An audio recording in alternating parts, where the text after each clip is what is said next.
ahora, así que espero que también sea igual de emotivo como lo que hemos visto hoy día. Les quiero contar las historias de algunos hombres.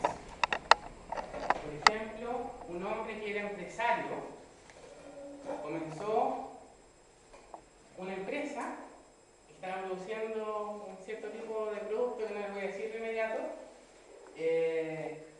Después de un tiempo, su empresa quebró. Entonces, la voy a hacer de nuevo. Comenzó la empresa una vez más. Al poco tiempo, nuevamente fracasó. Y después dijo, ya, una tercera vez vamos a meterle. Y todo el mundo le decía, pero ¿por qué no te dedicas a otra cosa? No sé, no cacháis que no tenéis dedos para el piano. Pero él dijo, no, ¿sabes qué? Voy a ser persistente. Y comenzó la empresa una vez más. Ese hombre se llamaba Henry Ford y fue el dueño posteriormente de la automotora Ford, que nosotros sabemos que es una empresa tremendamente exitosa. En Estados Unidos, una historia de otra persona. Un muchacho que trabajaba en un periódico fue despedido. Le dijeron, ¿sabes qué? Te vamos a despedir porque la verdad es que no tienes para nada talento, así que no sé, ¿por qué no vas a hacer otra cosa? Y este tipo era un dibujante. Y mientras estaba dibujando en su casa otras cosas, como que ya resignado, que había sido despedido, de repente pasa un ratón por cerca de donde él estaba. Imagínense cómo vivía. Entonces dijo, uy, podría dibujar este ratón. Lo dibujó y después inventó toda una historia alrededor de él. Y el ratón ahora lo conocemos como Mickey Mouse. El hombre era Walt Disney, ¿no es cierto? Otra historia más. Otro hombre. En la ciudad de Zurich, en Suiza, este hombre, o sea, siendo un niño, estaba en la escuela y tenía grandes problemas. Aparte de su falta evidente de habilidades sociales, tenía problemas porque le iba mal, le iba pésimo en la escuela. Tenía problemas conductuales, no quería ir al colegio, al final, en fin, un cúmulo de cosas que terminó que en ese tiempo lo echaron. Lo echaron del colegio. Y yo me imagino que ahora esas personas, esos directivos del colegio, deben lamentar mucho haber echado de su escuela a Albert Einstein, ¿no es cierto? Así es la cosa. Estamos hablando sobre historias de gente que yo no sé si tenía al señor. O sea, dicen que Einstein parece que sí. Pero le sacaba la mugre a su señora, ¿no? Así es la cosa. Ellos son hombres que de por sí tenían algo que ver con el título de la prédica de hoy. La prédica de hoy se llama Una fe resiliente. ¿Resiliente? ¿Hay alguien que pueda ayudarme a explicar qué significa el término resiliencia? Monoporfiado, exacto. Perfecto. Es la capacidad para poder sobreponerse a las malas situaciones. Ya, súper bien. La resiliencia tiene que ver principalmente, o sea, es un término acuñado desde la física. Y relata o describe la capacidad de un objeto, por ejemplo, tengo una botella de exquisita Aquarius Pera para que la resiliencia es, en el caso de que tengamos este objeto y yo lo aplasto, que el objeto vuelva a su capacidad normal, es decir, que rebote en el fondo, como decías tú, monoporfiado. Y es un término que en la psicología también se ocupa, y se ocupa con el sentido de que las personas tengan la capacidad de volver a tomar el control de su vida, de volver a...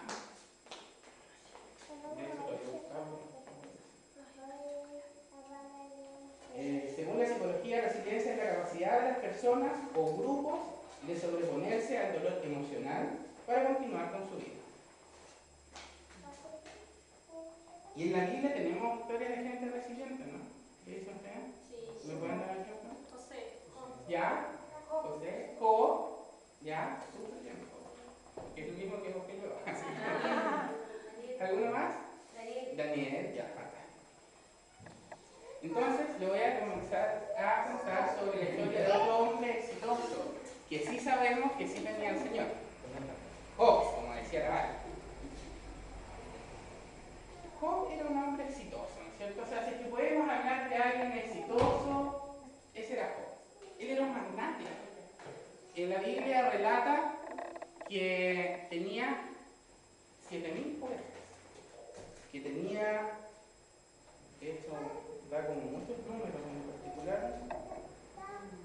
Génesis 29.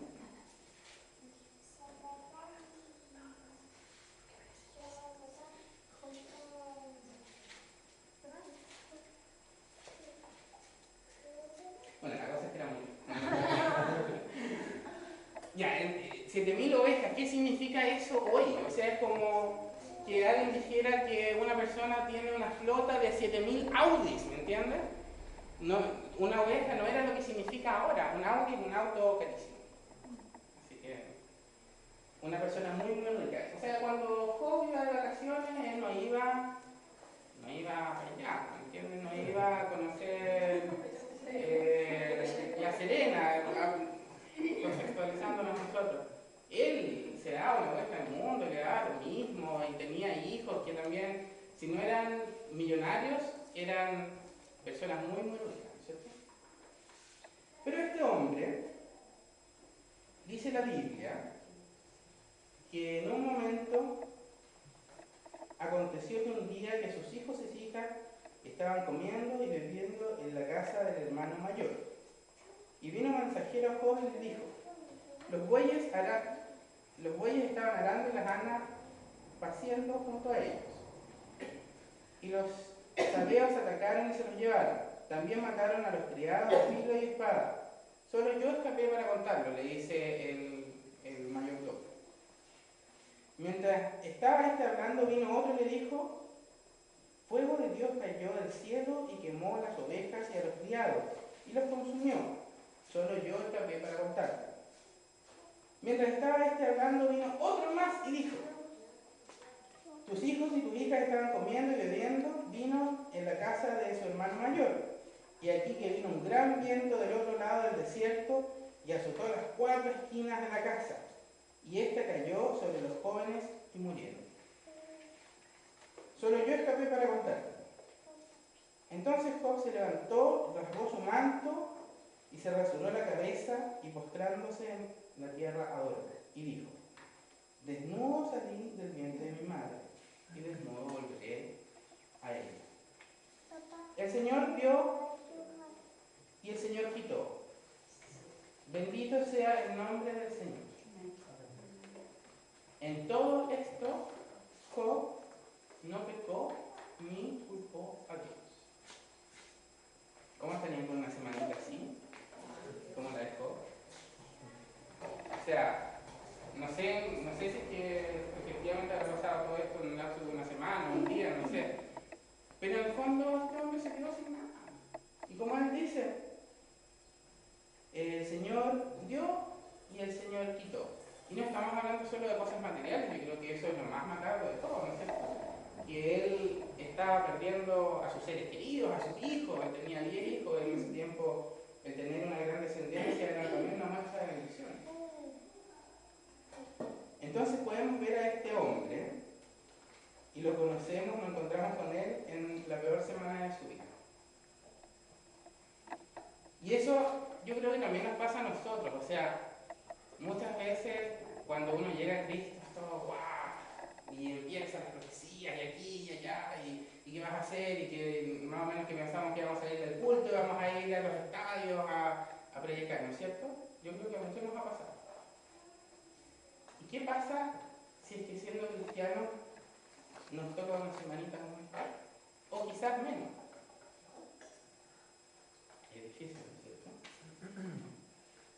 Pero en los versículos anteriores a esto vemos que el diablo estaba teniendo una conversación con el Señor.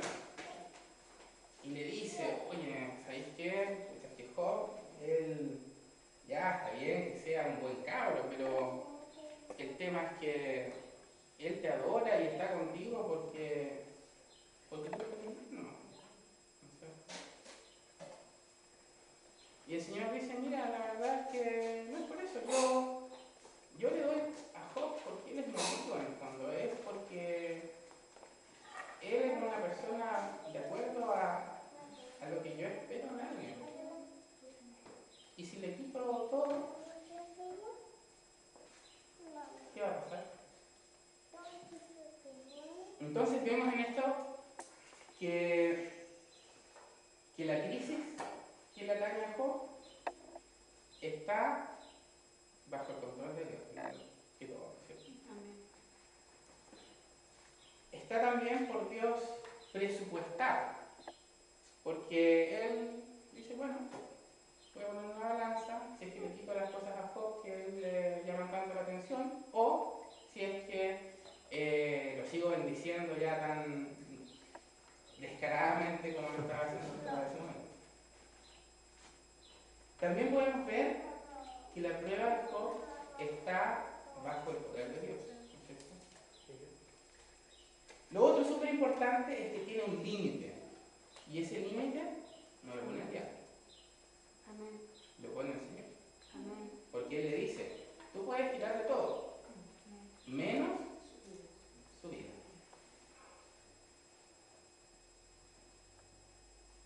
Yo creo que la experiencia que podemos sacar de esto es una historia que seguramente todos hemos escuchado mucho y alguien puede decir, bueno, ¿para qué? ¿No? Yo creo que de nuevo, sí, de nuevo. La crisis no transcurre sin la observación de Dios, ¿no es cierto? Y no es que el Señor diga, oye, es que sabes que justo en ese momento estábamos viendo una construcción que íbamos a hacer la luz, no sé cuánto. No. Él es omnipresente, Él es omnisciente y Él nos conoce. Él sabe quiénes somos, nos conoce por nombre, nos conoce incluso mejor que nosotros mismos, ¿no es cierto? En la Biblia existen también historias de éxito, ¿no es cierto? Como las personas, no necesariamente como Job en este momento, pero también como las personas que nombré al principio de la red. Existen historias como, por ejemplo,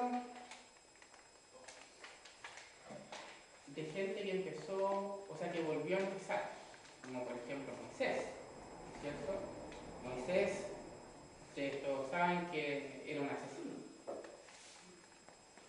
que se fue fugitivo 40 años al desierto y que tenía miedo de que los egipcios lo maten por haber defendido a un judío. Y mientras estaba fugitivo, cuando creía que ya había pasado piola, que 40 años, que tenemos algunos abogados que la pena había prescrito quizás, pero no, Dios se recordaba perfectamente de ese incidente, pero también se recordaba que su plan con Moisés no era que fuera un fugitivo, su plan era mucho más grande, ¿cierto? Entonces enciende una zarza y le dice a Moisés, vuelve a empezar. Yo creo que ese es el mensaje de hoy medular, que nosotros tenemos la opción de volver a empezar. Por ejemplo, David también es otra historia de éxito, por decirlo así. Aunque se equivocó y tuvo problemas, digamos, posteriormente es nombrado como el hombre de acuerdo al corazón de Dios. ¿Qué te problema? Abraham, cansado de esperar su promesa, ya está viejito. Y llega al lugar al que se mencionó la Claudia, cuando vienen los ángeles, ¿no es cierto?, antes de ir a destruir la ciudad de Sodoma. Dios sabía que la cotidianidad de la vida de Abraham se había vuelto bastante pesada. Que el vivir pensando todo el día que el Señor me va a dar un hijo y no me lo da, y estás ahí con esa cuestión, y como que nadie te cree, y tú lo sigues creyendo, pero como que tu mente te dice que no, ¿no es cierto? Yo creo que eso a veces también nos ha pasado cuando nos han prometido grandes estadios, cuando nos han hablado de misiones a todas las naciones.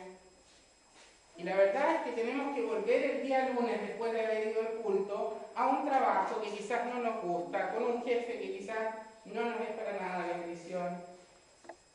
Nos pasa, ¿no es cierto? No estoy hablando de mí nomás, ¿no?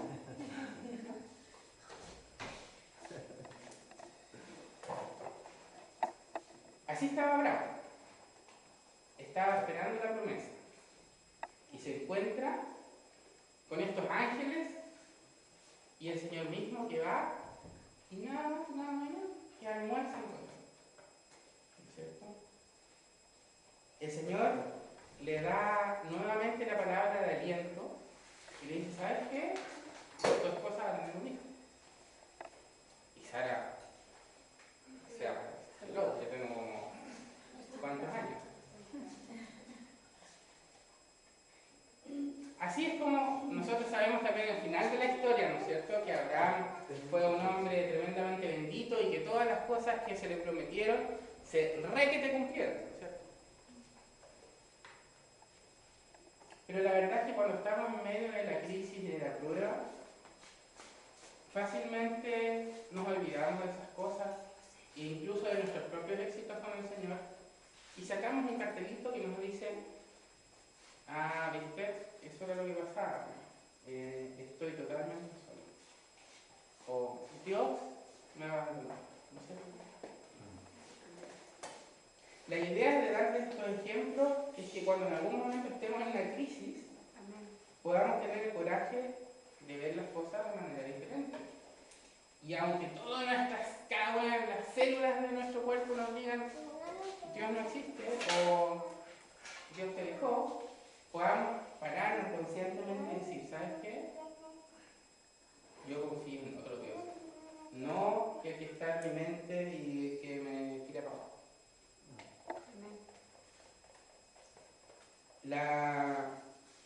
¿Qué pareció lo de Santiago? Allí escuchábamos que Dios es más grande que nuestra crisis. Ese es el mensaje que saco del extracto de Santiago 1. En varias oportunidades nosotros también hemos escuchado de parte de nuestro pastor que la vida aquí, que la estadía en este mundo, si nosotros lo pusiéramos en una línea de tiempo, es tremendamente pequeña, ¿cierto? Nosotros sabemos que la vida es efímera, a pesar de que podamos incluso llegar a cumplir, no sé, 90 años.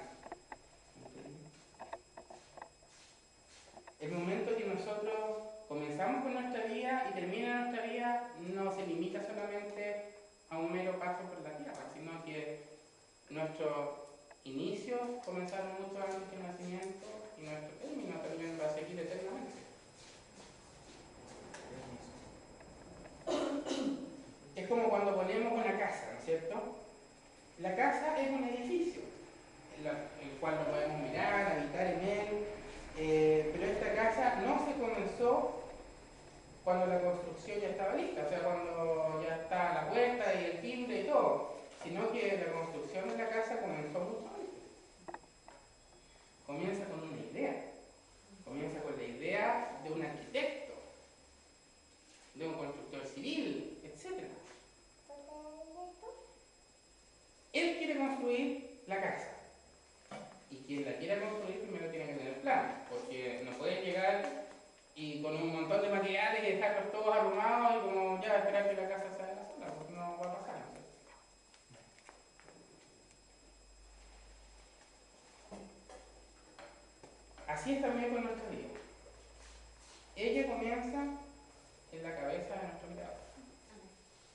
Tu vida y la mía fueron ideadas incluso antes de que el mundo se creara. Esa es una promesa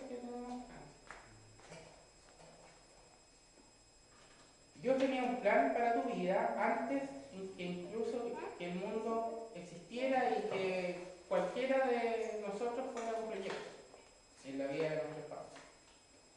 Es importante saber que en una crisis que tengamos esto en nuestra cabeza. Yo creo que esa sensación de que no somos queridos y que estamos solos se crea en un segundo. Pero cuando nosotros la comparamos con la idea mucho más amplia que el Señor nos tuvo desde siempre aquí, nos da otra visión.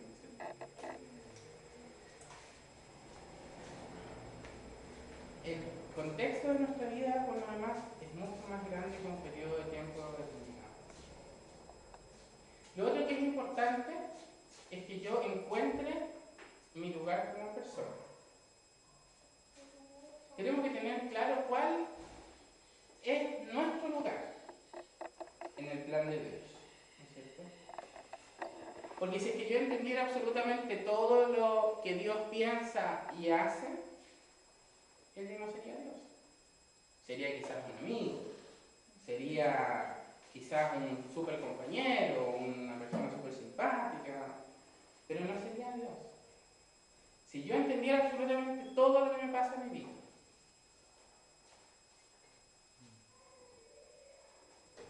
¿no es cierto? No sería Dios.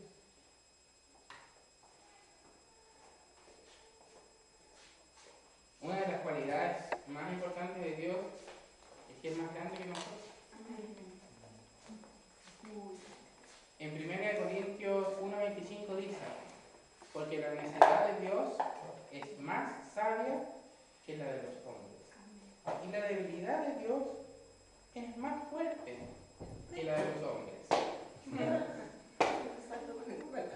El apóstol aquí se permite hablar de la necedad de Dios.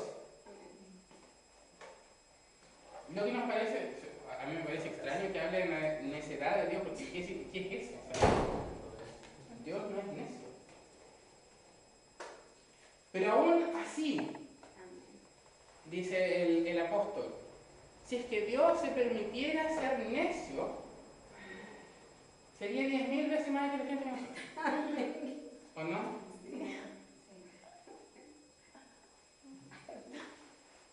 Dios sabe todo mejor. Y aún así podemos confiar en Él.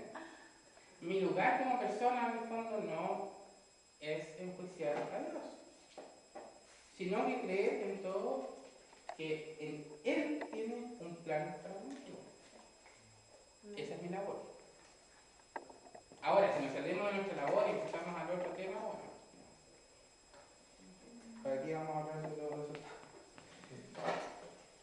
Lo otro importante de destacar, de Job 1:12, decía que Dios confiaba en Job. No Job, no dice que Dios, o sea que Job confiaba en Dios, sino que decía que Dios confiaba en Dios. Y eso me imagino que nos puede hacer una cuestión espontánea, no hay nada más. O sea, yo creo verdaderamente que Dios también quiere buscar gente en la que pueda confiar. Y Él sabe que la fe de su siervo no se basa en un Dios que lo ha bendecido. Job no ama las bendiciones, sino que de quién vienen las bendiciones, y eso es algo absolutamente distinto, ¿no es cierto? Porque nosotros también podemos ver la vida cristiana como a través de una mirada empresarial. ¿Me conviene o no me conviene? Y puede funcionar incluso, porque yo de verdad siento que los principios de Dios son universales. Es como si es que tú vas y plantas rabanitos, van a salir rabanitos de la tierra, no hay nada. Y si es que vas y siembras en una iglesia, por ejemplo, vas a recibir bendiciones espirituales. Así de simple, yo lo he visto mucho en la nueva era, la verdad, hermanos, que pasa mucho que ellos también creen tremendamente en la bendición económica y les funciona. ¿Y por qué? Si son ateos, si son gentiles, porque Dios también hace sus leyes espirituales y las va a cumplir, independiente de quién sea. Por eso la Biblia dice que llueve sobre justos y pecadores. Y sale el sol también sobre la cabeza de justos y pecadores.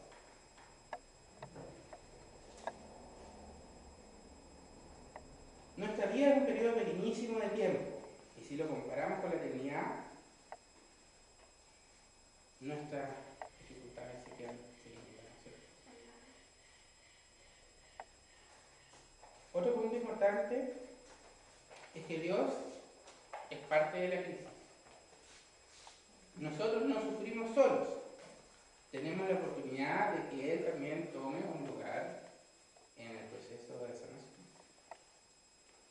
Una de las cosas que a los cristianos más nos duelen son, como podemos ver más adelante en el relato de Job, que no solamente él se cuestiona que Dios esté con él, sino que factores externos como que se acercan a hablar amigos, y le dicen, oye, ¿sabéis qué? Yo cacho que está haciendo algo.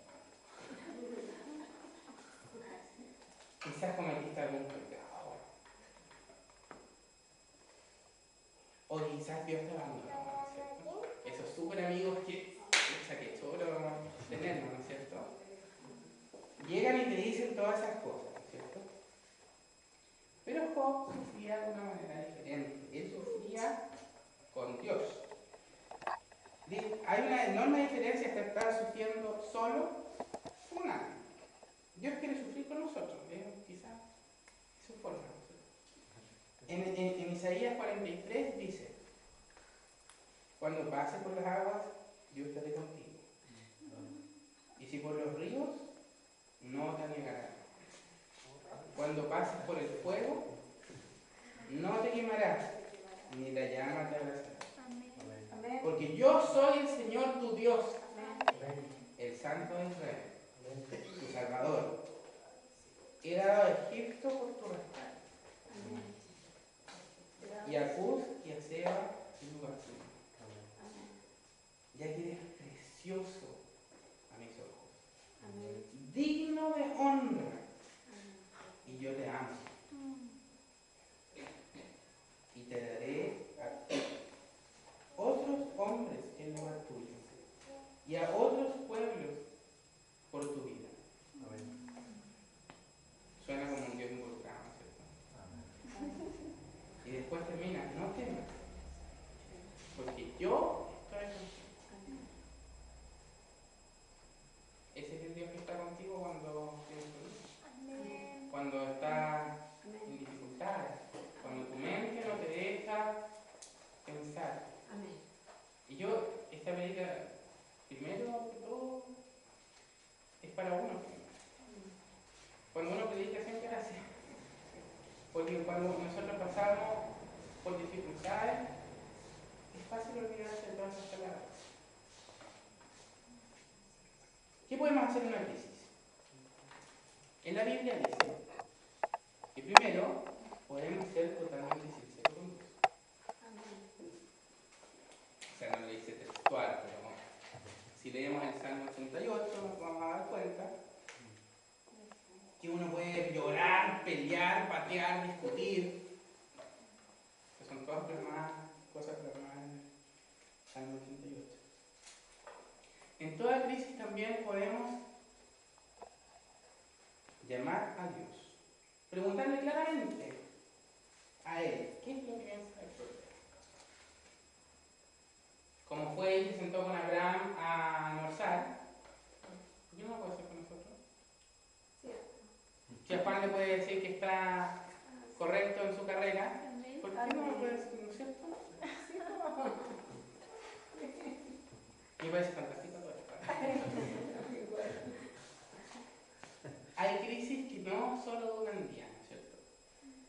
Hay otras que no solo duran semanas, sino que tal vez meses o incluso. En la Biblia muchas veces se habla de la fe como una campaña, ¿no es cierto? ¿Alguien me puede dar de un libro que sale? Pablo, ¿no es cierto? Habla corriendo la buena carrera, alcanzando el galardón que tenemos.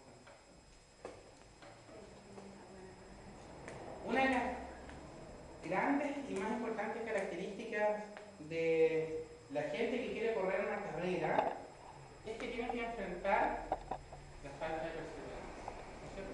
Todo corredor va a estar de acuerdo con eso. La perseverancia no es una carrera larga, sino que son muchas carreras pequeñas, pero unidas. Y les quiero mostrar un video.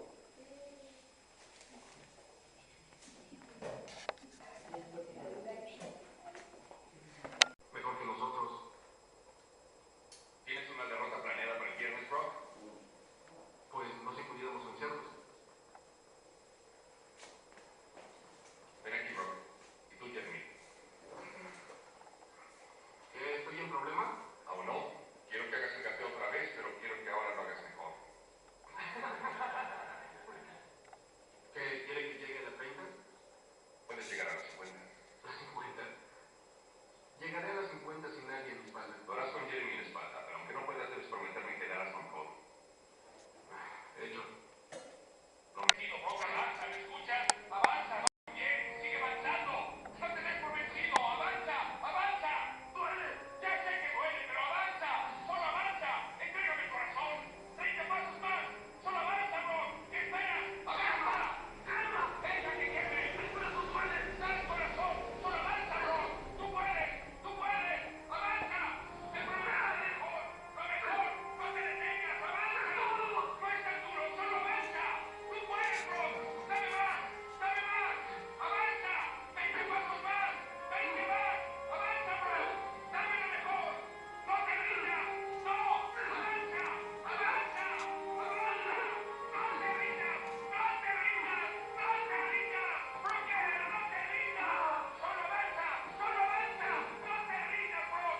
¡No te des por vencido! ¡No! ¡Solo avanza! ¡Solo avanza! ¡Sigue, Brock! 10 pasos más! 10 más! 10 más! 10 más! ¡Avanza! ¡No te rindas! ¡Dale corazón! ¡Sí puedes! ¡Sí puedes! 5 más! 5 más! ¡Tú puedes, Brock! ¡Tú puedes! ¡No te rindas! ¡No te rindas! ¡Tú puedes, Brock! 2 más! 1 más!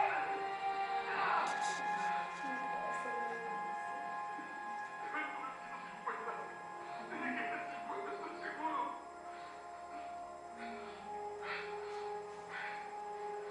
Arriba, Brock. Estás en la zona de anotación.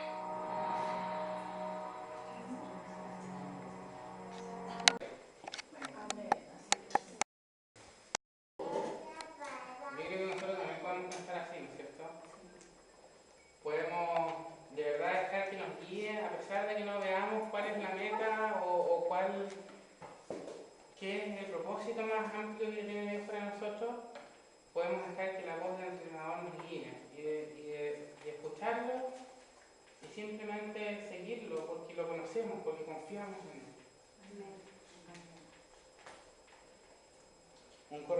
Un corredor de maratón dijo una vez: cuando yo escucho el disparo de la partida comienzo a correr tremendamente motivado.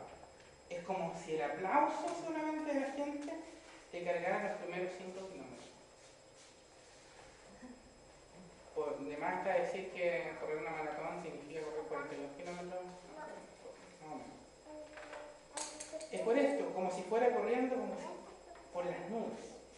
Pero lamentablemente después de esto siguen quedando otros 37 kilómetros. Por el kilómetro 15 empiezo lentamente a pensar: ¿acaso no debería venir el 17 ahora? ¿Por qué no? ¿Será que quizás no lo voy a lograr? ¿Iré a llegar? Por el kilómetro 25 empiezo a dudarlo más firmemente. A partir del kilómetro 30 estoy preguntándome: ¿por qué estoy haciendo esto? En ese momento me gustaría tirarme a mi tumba y llorar. Si tan solo pudiera ver la meta. Yo creo que la gracia de todo esto es que nosotros no vamos solos, ¿no es cierto?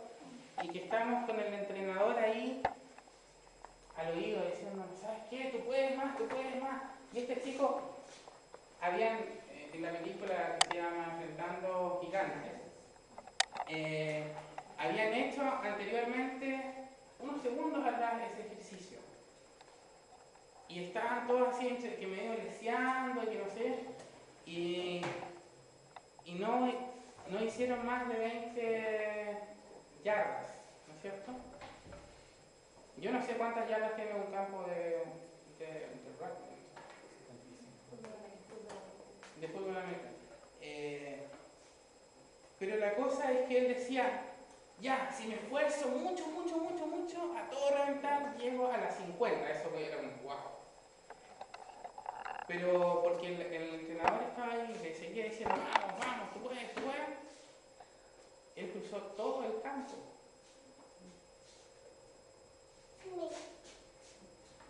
Y es solamente porque él se dejó motivar. La carrera de la vida, en el fondo, está formada de dos partes. Primero, vivir y ser testimonio para él tanto en público como en lo privado. Francamente, las dos partes son tremendamente difíciles. ¿No es cierto? La primera quizás es un poquito más fácil porque cuando nos está mirando la gente es más fácil comportarse de cierta forma, ¿no es cierto? Pero el verdadero carácter, o sea, quiénes realmente somos y cómo es nuestra verdadera relación con Dios, se revela en nuestra intimidad. Cuando el resto del mundo no nos ve lo que pensamos y verdaderamente confiamos en Él, nosotros somos llamados a correr esa carrera y ser correctos frente a Dios y a los hombres. Yo sé que es súper difícil.